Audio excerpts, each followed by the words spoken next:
إن الحمد لله نحمده ونستعينه ونستغفره ونؤمن به ونتوكل عليه ونعوذ بالله من شرور أنفسنا ومن سيئات أعمالنا من يهده الله فلا مضل له ومن يضلل فلا هادي له ونشهد أن لا إله إلا الله وحده لا شريك له ونشهد أن محمدا عبده ورسوله قال الله تعالى في القرآن المجيد بعد أعوذ بالله من الشيطان الرجيم إنما الصدقات للفقراء والمساكين والعاملين عليها والمؤلفة قلوبهم وفي الرقاب والغارمين وفي سبيل الله وابن السبيل فريضة من الله والله عليم حكيم. وقال أيضا خذ من أموالهم صدقة تطهرهم وتزكيهم بها وصل عليهم إن صلاتك سكن لهم والله سميع عليم. أما بعد. Dear brothers and sisters, we begin by praising Almighty Allah subhanahu wa ta'ala. We send peace and blessings upon Rasulullah sallallahu alaihi wasallam, upon his companions, upon all those who have treaded in their footsteps of righteousness and piety. We ask Allah subhanahu wa ta'ala to make us from amongst them as well. Ameen. The topic that we'd like to discuss today is concerning Zakat. Zakat is something that many of us strive to fulfill during this month of Ramadan. Why? Because during the month of Ramadan, as we know, our rewards are increased, our rewards are doubled, multiplied by many times. And because of that, we like to take advantage of that and do whatever good deed is possible. And during this month of Ramadan, many of us, we like to give our zakah as well. Now, concerning zakah, there's a lot of detail that can be said, but today we'd like to give a brief overview of what zakah is, who is responsible for giving that zakah, discharging the zakah, to whom does the zakah go to, and some other pertinent issues concerning our zakah in today's time. To begin with, what exactly is zakat? Zakat is a fundamental pillar of our deen. It's something that cannot be rejected, something that cannot be denied, something that cannot be put aside. To the extent that when we read the Quran, we will notice that alongside Allah subhanahu wa ta'ala mentioning and emphasizing salah, Allah subhanahu wa ta'ala will emphasize and mention zakah as well. Right from the beginning of the Quran, from Surah Al-Baqarah, Allah subhanahu wa ta'ala mentions that the people who believe, yu'minuna bil ghayb, are the people who believe in the unseen, wa yuqimuna as-salah wa mimma razaqnahum yunfiqun. They are the people who pray their salah, they establish their salah, and they give their zakah. They spend from what Allah subhanahu wa ta'ala has blessed them. In other words, they give zakah and then sadaqah as well. So zakah is a primary aspect, a fundamental aspect of our deen. It cannot be rejected, to the extent that during the time of, after Rasulullah sallallahu alaihi wasallam passed away, when Abu Bakr became the Khalifa of the Muslims, there was a group of Muslims who did not want to give the zakah. They said, we will do everything else we were taught, but we will not give the zakah. At that time, Abu Bakr radiallahu anhu, he said, if you do not give your zakah, then understand you will not be part of the Muslim community, and I will forcefully take your zakah. So the zakah is not something, we should consider to be a voluntary act. That if I feel like doing it, I can do so. If I don't want to, I don't have to. Zakah is like our salah. Salah must be prayed, likewise zakah must be given. So what does zakah exactly mean? What is the purpose of zakah? Allah subhanahu wa ta'ala mentions in the Quran, خُذْ مِنْ أَمْوَالِهِمْ صَدَقَةً تُطَهِّرُهُمْ وَتُزَكِّيهِمْ بِهَا. That take from their wealth, meaning take the zakat from their wealth, صَدَقَةً تُطَهِّرُهُمْ وَتُزَكِّيهِمْ. Right? For what purpose? تُطَهِّرُهُمْ وَتُزَكِّيهِمْ بِهَا.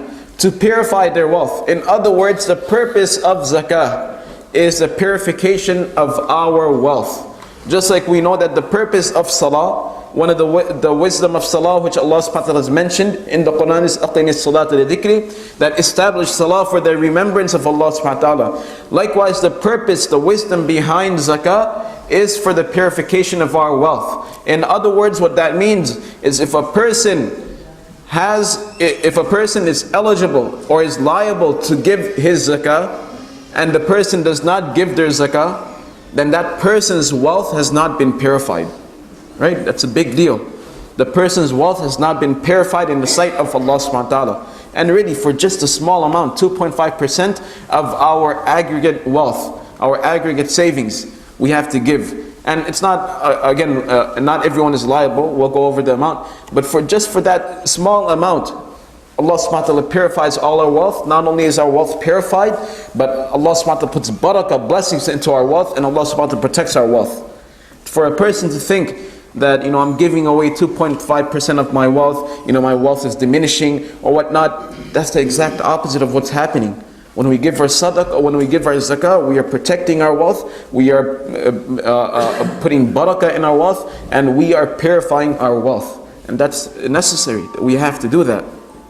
What does zakah mean? We mentioned that zakah, one of the meanings of zakah is to purify, as is mentioned over here, وَتُزَكِّيهِمْ بِهَا, and through it, they are purified. Another meaning of zakah means to grow.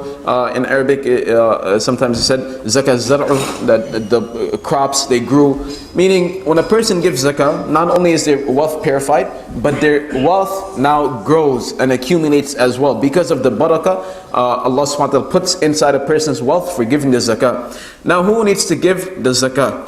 Now, before we move on any further, I have to put out a disclaimer that like anything else in our deen, there's discrepancies, there's differences of opinion, there's different ways of practicing. Likewise, what I'll be sharing with you as far as zakah is concerned, there are many different other opinions out there. There are different ways, there are different methodologies. So keep that in mind, that if you have heard something different, it doesn't mean that the other person you heard it from is completely wrong. It's just a different opinion, and you're free to follow whomsoever you want. If you feel that that person is reliable, if you feel that opinion is reliable, then that's up to you. So upon whom is zakah necessary? Who has to give their zakah? Zakah is necessary for anyone who has the nisab. What is the nisab? We'll get to that. Nisab is a certain amount of wealth a person has to have. So if a person has that amount of wealth, which is called the nisab, for one entire lunar year, one entire hijri year, then that person has to give the zakah. And we'll get into more detail. Children, do they have to give the zakah? If a child, let's just say a 7-year-old child, somehow, someone gave him like $10,000, does that child have to give zakah on his wealth? Now, again, there's a difference of opinion. Scholars, they've said that children do not have to give zakah on their wealth.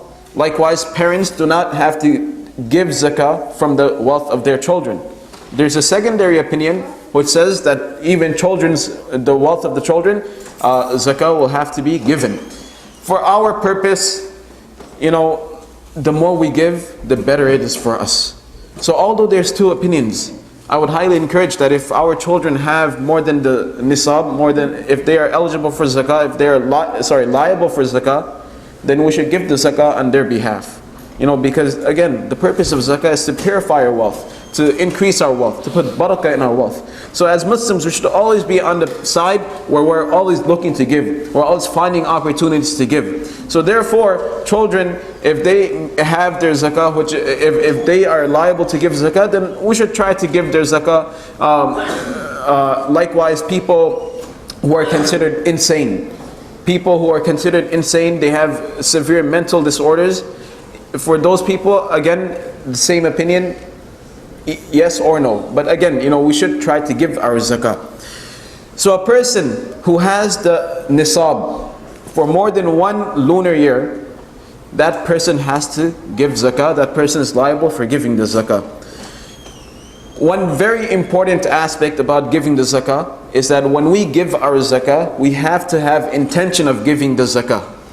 We can't say that, now that I've calculated my zakat, I owe, let's just say $500, that hey, I gave $200 last week, so I'll just, deduct $200 from this $500. That's not how it works. When you give your zakah, you have to have intention that this money I am giving is for the purpose of zakah. Likewise, if a husband is giving zakah on behalf of his wife, then the wife has to know that my husband is discharging my responsibility of giving the zakah. So the intention has to be there. A person cannot say, I gave some donation last week and now I'll consider that donation to be zakah.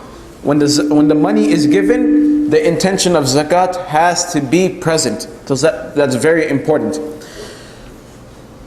So we mentioned that a person who has nisab, that person is liable to give zakah. How much is nisab? Nisab, there's two ways of calculating. There's gold and then silver. For the gold amount, if a person has, and this is again, it fluctuates, it changes throughout year to year. As of now, as of today, if a person has more than $3,775.22, then according to gold, that person will have to give nisab. On the other hand, if a person has $386.47 worth of silver, that person will have to give zakah on that. So there's two standards, gold and then silver. What do you use? Do you use gold to determine if you're going to give zakah, or do you use silver to determine whether you're going to give zakah? You can use either or. The ulama, they have said that the golden rule is that when you are giving your zakah, use the lower amount, which is the silver. And when you want to take zakah, then use the higher amount, meaning gold. In other words, if you have more than $386.47 in your bank account at this moment, then give the zakah. And if you have, and if you're receiving zakah, if you want to receive zakah, if you have more than $3,775.22, then it's better not to take the zakah. Now there's again, there's a huge discrepancy. From 300, you go to 3,000, right? Almost 4,000. What do you do in between? Again, you can either use the gold amount or the silver amount. It's based on your attention, and Allah subhanahu wa ta'ala knows best. Both are valid.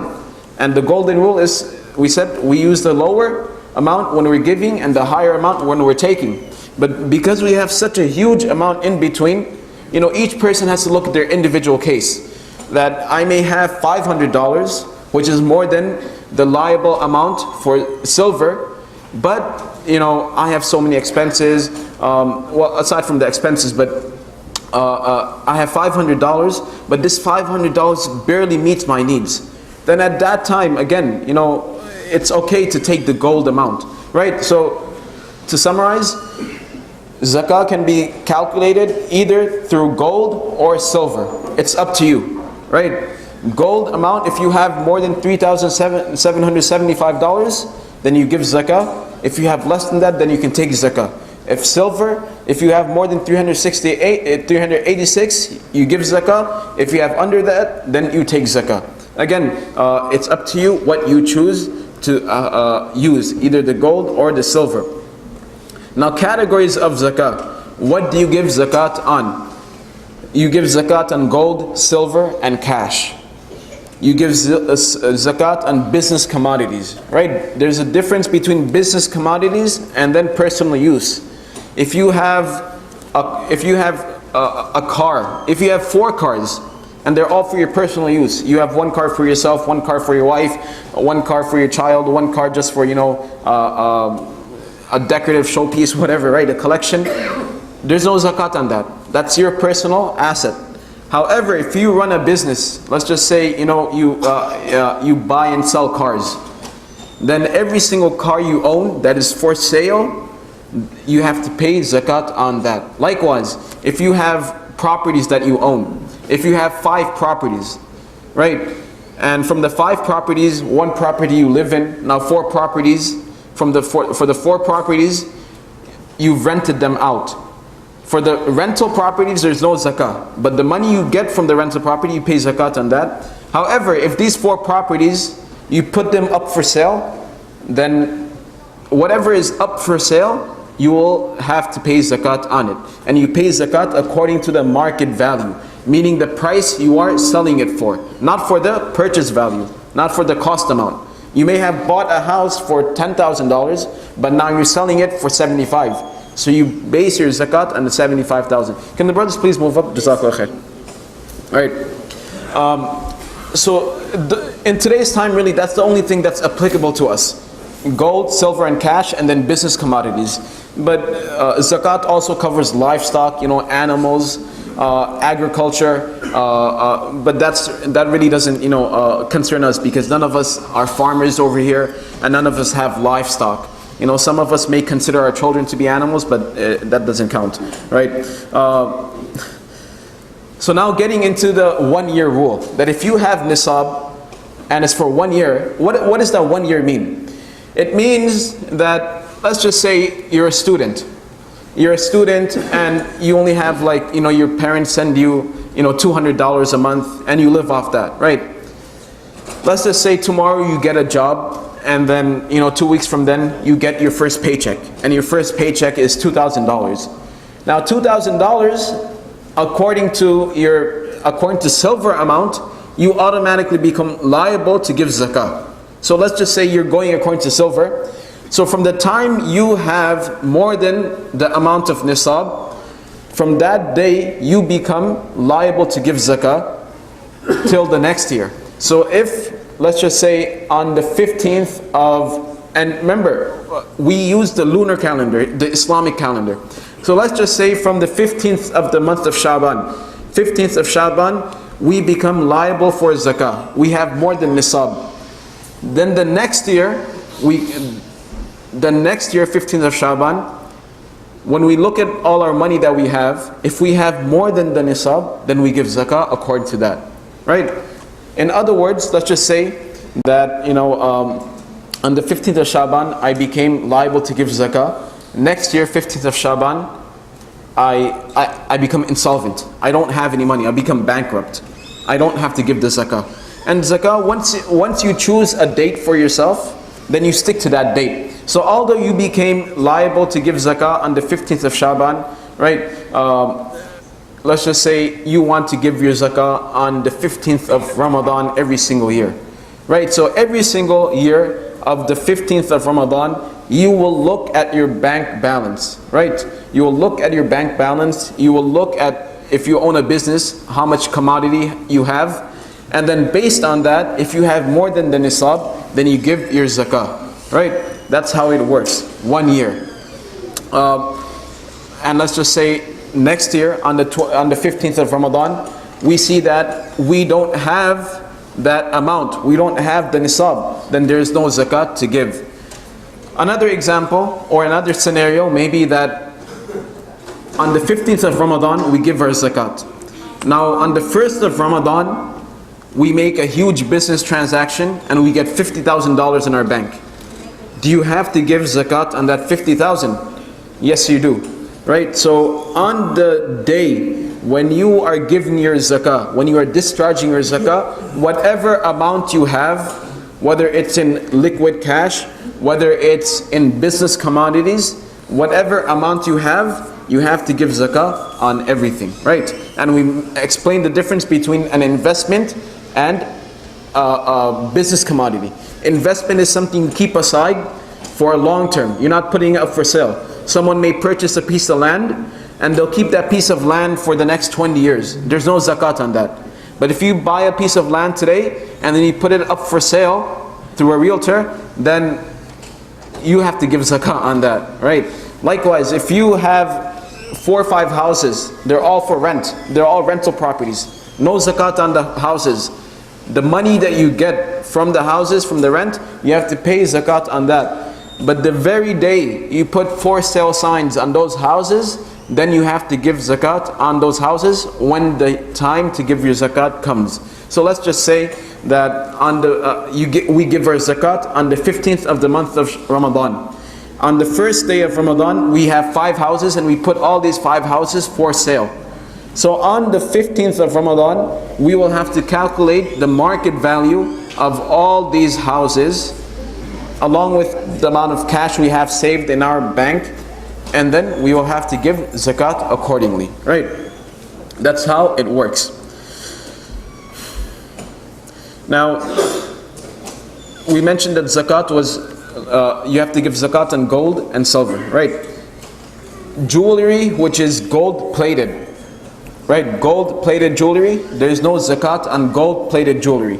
Likewise, precious stones, diamonds, rubies, jewels and emeralds, on precious stones, there's no zakat on precious stones.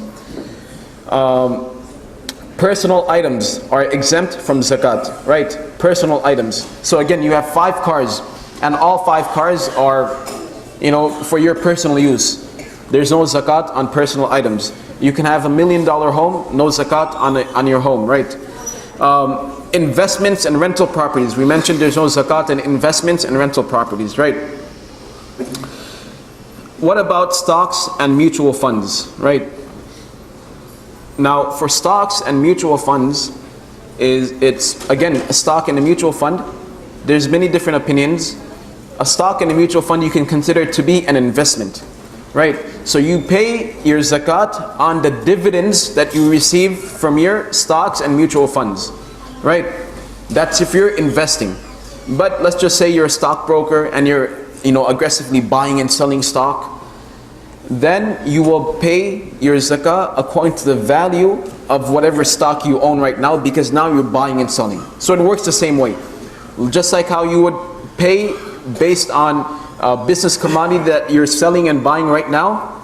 Likewise, when it comes to stocks and mutual funds, if you're buying and selling right now, and an aggressive buyer and seller of stock markets, of stocks and mutual funds, then you will have to give zakat of it according to the value, right? What about 401k, right? 401k. There's again many different opinions.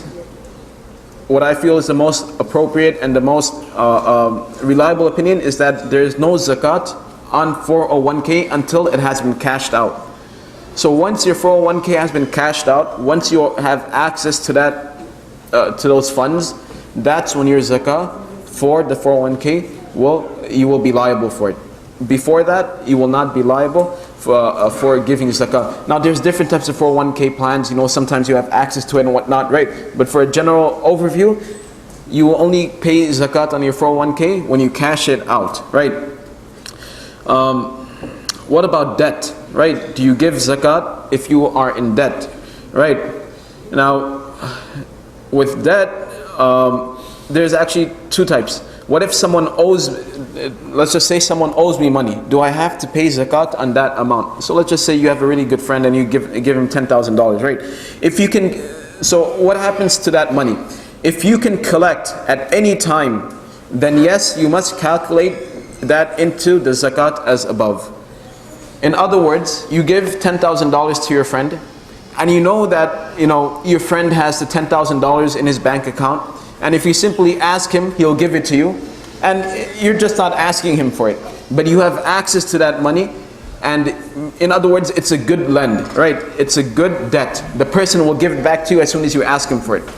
Then for that type of loan, you will have to give zakat on, right? Now, if it's the other way around, if they refuse to pay you, someone owes you $10,000 and you ask them, can you, I want my money back. They refuse to pay you, they don't want to give it back to you, or they are unable to pay you, then there is no zakat on that.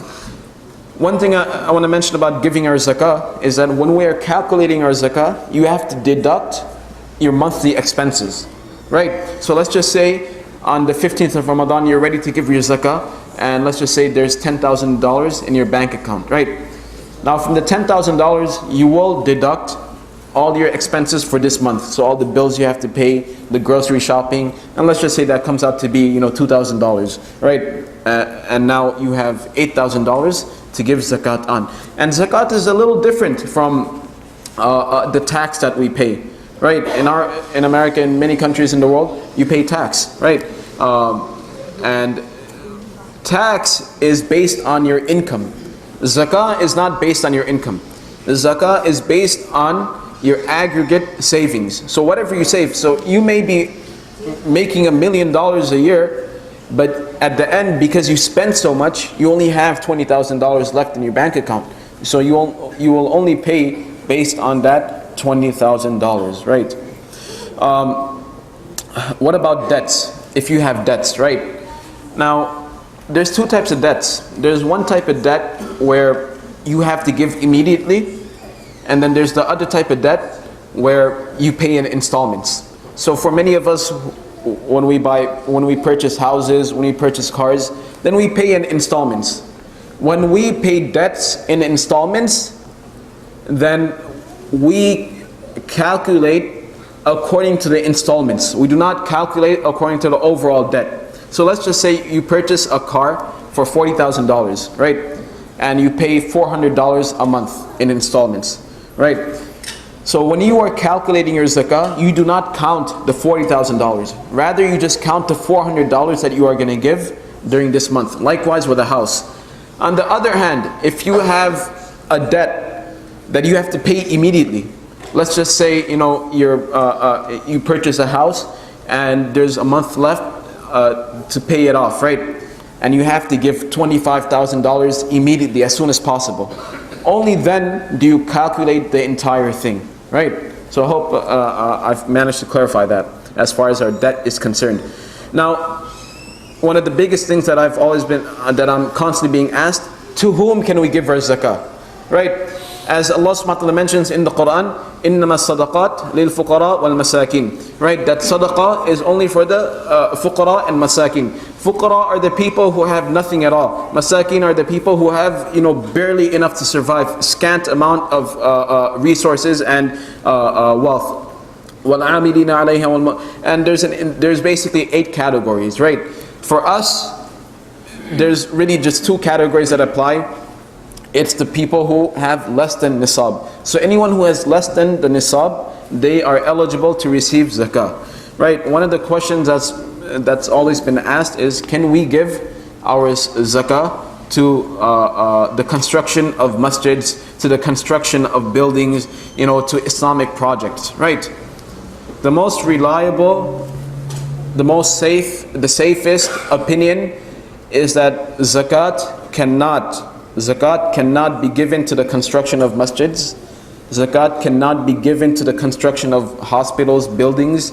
Zakat cannot be given to Islamic projects, right? If, let's just say, a school, an Islamic school says, we will take your zakat and we will give your zakat to poor students, that's very different. Then people are receiving zakat, right? The purpose of zakat is to transfer wealth from rich Muslims to the poor Muslims, right? To the lower class Muslims, right? That's the purpose of zakat, right? Zakat cannot be used for building masajid. That has to be done through our sadaqah, right? And that's why we constantly ask you that please be generous when you donate to the building of our masajid, right? So that has to be very clear. Now what about family? To give zakat to your family, you get double reward, right? But there is a small discrepancy you have to keep in mind. A man cannot pay zakat to his wife because he is obligated to provide for his wife. Anyone you are obligated to maintain financially, then you may not give them your zakat. So you cannot give zakat to your children, you cannot give zakat to your wife, you cannot give zakat to your parents. You can give zakat to your brothers or sisters who are eligible to receive zakat. You can give zakat to your cousins. You can give zakat to your uncles, your aunts, right? And when you give them zakat, you actually get more reward, because now not only are you giving your zakat, but now you're also maintaining family ties. Remember, you cannot give zakat to your parents, your children, and your spouse, right? Those are the 3 people you cannot give zakat to. Now, one last thing before we finish off. What is Zakatul Fitr, right? There's a difference between Zakat and Zakatul Fitr. Zakatul Fitr is paid in expiation for the sins and mistakes we commit during the month of Ramadan. It is paid as 2.5 kilos or 5 pounds of wheat, date, rice, etc. You may pay cash value of rice if you like. The cash value of this year's zakat is $10 per person, right? So we have the Zakatul Fitr envelopes in the foyer, $10 per person. So if you have 5 family members in your home, even if it's a newborn child, $10 per person, right? So Zakatul Fitr is different from zakat, right? The annual zakat. So inshallah, if anyone has further questions, they can meet me afterwards. But hopefully I've managed to clarify the basics, and now we are aware of who needs to give zakah and whatnot. Barakallahu lana wa lakum fil Qur'an al-Majid wa nafa'ana wa iyyakum bil ayati wa dhikril hakim. Astaghfirullah li wa lakum wa li sa'iril muslimin fastaghfiru innahu huwal ghafurur rahim.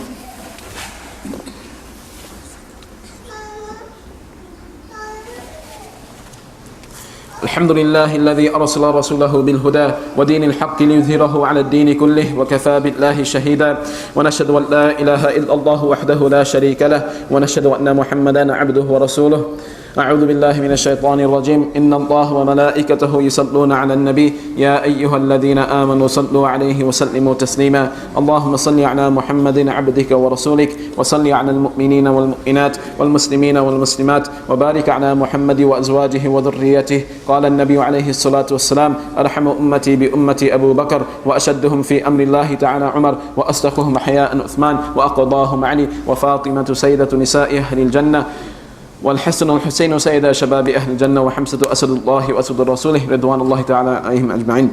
Before we finish off, I mentioned that when we give your zakah, you have to have intention for giving the zakah.